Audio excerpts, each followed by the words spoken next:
다음 중 윈도우즈의 휴지통에 관한 설명으로 옳지 않은 것을 골라라 라는 거죠. 휴지통이라는 거는 우리가 파일 탐색기에서 파일을 삭제했어요. 폴더를 삭제했습니다. 그럼 그게 어디로 가느냐라는 거죠. 휴지통으로 가요. 우리가 방마다 휴지통이 있듯이 마찬가지입니다.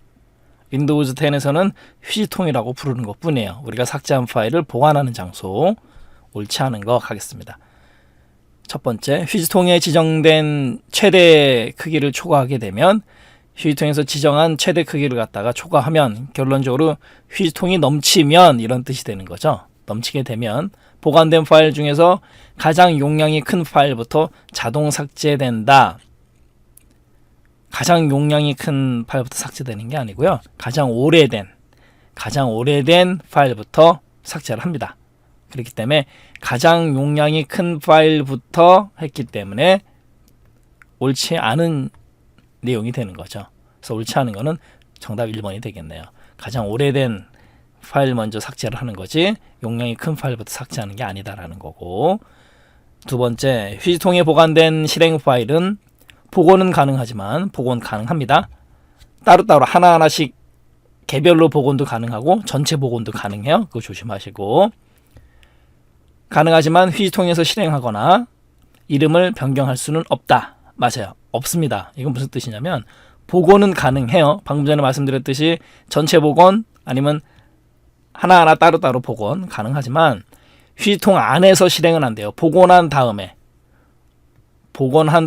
실행은 가능해요.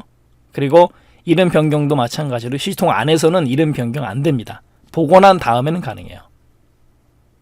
2번은 맞는 얘기고, 세 번째, 휴지통 속성에서 파일이나 폴더가 삭제될 때마다 삭제 확인 대화 상자가 표시되지 않게 설정할 수 있어요.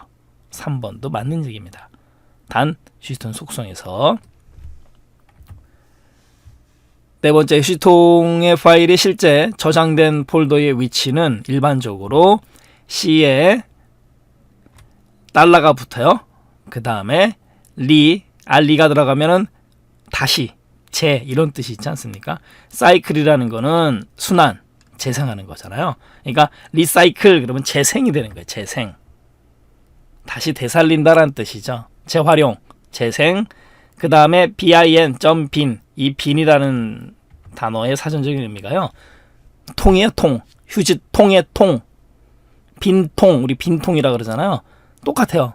bin이 사전적인 의미가 통이라는 뜻이 있습니다. 상자라는 뜻이 있어요. 그래서 recycle.bin 그러면 재활용하는 통, 재생하는 통, 이렇게 머릿속에 넣으시면 돼요. 결론적으로 휴지통이요. 리사이클, 휴지통 맞습니다. 요것도 알고 가셔야 돼요.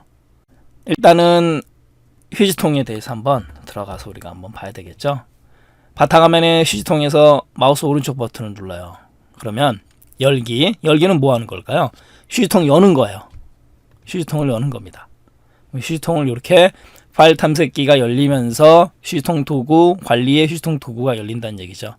그리고 여기 보면 모든 항목 복원, 선택한 항목 복원. 제가 아까 말씀드렸잖아요. 따로따로 복원도 가능하고 한꺼번에 복원이 가능하다. 모든 항목 복원, 선택한 항목 복원. 여기서 복원을 한 다음에 실행을 하고 이름 바꾸기가 된다는 얘기예요.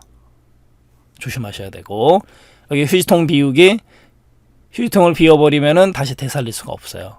그 다음에 휴지통 속성 들어가 보겠습니다. 속성 들어오게 되면 여기 휴지통 위치가 있죠. 이건 뭘 뜻하는 거냐면 드라이브마다 휴지통을 따로따로 줄 수 있다. 크기도 따로따로 줄 수 있다라는 거를 의미하는 거예요. 같이 알고 가셔야 되겠죠. 드라이브마다 휴지통을 줄 수도 있는 거고 용량을 따로따로 줄 수도 있다. 크기를 아셔야 되고, 그 다음에 사용자가 크기를 지정할 수도 있다라는 거고, 또 하나 바로 이 부분, 파일을 휴지통에 버리지 않고 삭제할 때 바로 제거, 얘를 체크를 하게 되면 말 그대로예요. 파일을 휴지통에 버리지 않고 삭제할 때 그냥 바로 제거해버립니다. 바로 제거. 또 하나, 삭제, 확인, 대화 상자 표시 할지 안 할지의 유무를 갖다 여기서 설정해 줄 수 있어요. 삭제할 때 확인, 대화 상자 표시 할지 안 할지의 여부. 어디서 가능한 거예요? 휴지통 속성에서 가능하다. 이 정도는 알고 가셔야 되는 거예요. 됐네요. 휴지통 속성. 그럼 다시 휴지통에서 마우스 오른쪽 버튼 누르고, 자, 열기는 휴지통을 여는 거고, 휴지통 비우기는 무언가가 삭제가 되어 있을 때 휴지통을 비우는 방법이죠. 휴지통 비우기. 휴지통 비우기를 해버리면 다시 되돌릴 수 없다, 복원할 수 없다, 조심하시고. 그 다음에 시작 화면의 고정.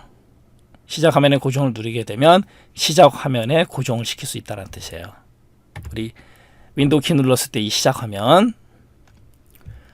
그리고 바로가기 만들기, 말 그대로 바로가기 만들어집니다. 이렇게. 그 다음에 이름 바꾸기. 휴지통의 이름 자체를 바꿀 수가 있어요. 쓰레기통 이렇게 바꿀 수도 있다는 얘기죠. 그 다음에 속성, 방금 전에 우리가 살펴본 속성. 그 다음에 속성의 바로가기 키는 Alt 플러스 엔터예요. 제가 지금 Alt 키를 누르고 엔터를 눌렀거든요. 알고 싶다, 속성을, 속을 알고 싶다, Alt 플러스 엔터. 엔터는 들어가다. 그러니까 네 속으로 알리면 들어가고 싶다는 얘기 아니에요. 네 속으로. 그렇게 알아두시면 또 쉽죠. Alt 플러스 엔터, 속성, 알고 싶다, 엔터. 네 속을. 그래서 네 속으로 들어가 보자. Alt 플러스 엔터. 그것도 같이 좀 암기하시고요. 그 다음에 여기서 아까 우리 이름 바꾸기 기억나시죠? F2번을 누르겠습니다. F222 이름 바꾸기 기억나시잖아요. 우리 다 배웠던 거. F222 이름 바꾸기, 휴지통의 이름을 바꿀 수도 있다라는 거예요. 그리고 또 하나 마지막으로 아셔야 될 게 뭐냐면, 우리가 휴지통을 열기 해서 지금 파일에서 파일 탐색기에 들어와서, 예를 들어서 우리가 바탕화면에서 얘를 선택을 하고요. 지금 여기 보면 삭제가 있지 않습니까? 삭제인데 휴지통으로 이동, 그 다음에 컨트롤 플러스 D, 재생이라고 나오잖아요. 재생. 여기가 왜 재생이겠느냐라는 거예요. 아까 리사이클 기억나시죠? 리사이클 bin 휴지통. 그러니까 재생, 재활, 재활용 하는 통이에요. 그래서 컨트롤 플러스 D를 누르게 되면 삭제가 되는데, 여기서 그래서 재생이라고 표현한 겁니다. 왜? 휴지통으로 가니까요. 그리고 완전히 삭제라는 거, 영구 삭제, Shift 플러스 딜리트, 복원할 수 없는 경우 Shift 플러스 딜리트, 이것도 외우셔야 되는 거고, 그 다음에 휴지통으로 삭제 전 확인, 여기서도 설정 가능해요. 이게 바로 휴지통입니다. 그 다음 또 마지막으로 C를 클릭하게 되면 지금 휴지통 아까 달러 리사이클 bin 기억나시죠? 걔를 보고 싶어요. 근데 평상시 때 안 보여준다고요. 그랬을 때는 보기의 옵션, 폴더 및 검색 옵션 변경에 들어가면 보기 탭이 있어요. 아래로 내려와서 바로 이 부분, 보호된 운영체제 파일 숨기기, 보호된 운영체제 파일을 갖다가 숨기기 권장이에요. 그러니까 얘를 체크가 아까 되어 있지 않습니까? 얘를 해제시키면은 보호된 운영체제 파일 숨기기 안 하겠다는 뜻이죠. 얘를 클릭해서 해제를 시켜요. 그 다음에 확인. 그 다음에 여기 보면 표시 숨기기에 숨긴 항목 체크를 하면 숨긴 항목을 갖다 표시하겠다는 뜻이죠. 보세요. 숨긴 항목 체크를 했습니다. 그러니까 뭐가 나타나느냐? 바로 여기에 달러 리사이클 bin이 나타나죠. 이게 바로 휴지통이에요. 어디 있다? C에 달러 리사이클 bin, 이게 휴지통입니다. 됐네요. 숨긴 항목이 체크가 되어 있어야 된다라는 거. 또 옵션에 들어가 가지고 보호된 운영체제 파일, 그 부분도 해제를 시켜야 된다라는 거. 숨긴 항목 체크, 옵션에 들어가서 폴더 옵션의 보기 탭에서 바로 이 부분, 보호된 운영체제 파일 숨기기, 원래 이제 숨겨져 있어야 정상이에요. 그런데 클릭을 해서 체크를 해제한 다음에 숨기기, 파일 숨기기를 안 하겠다라는 거죠. 요 두 개가 요 상태로 되어 있으면, 요거는 요 상태, 얘는 숨긴 항목 체크, 그러면 휴지통이 리사이클 bin이 보인다라는 거 마지막으로 다시 한번 강조해 드리겠습니다. 문제풀이가 길어졌네요. 마치도록 하겠습니다.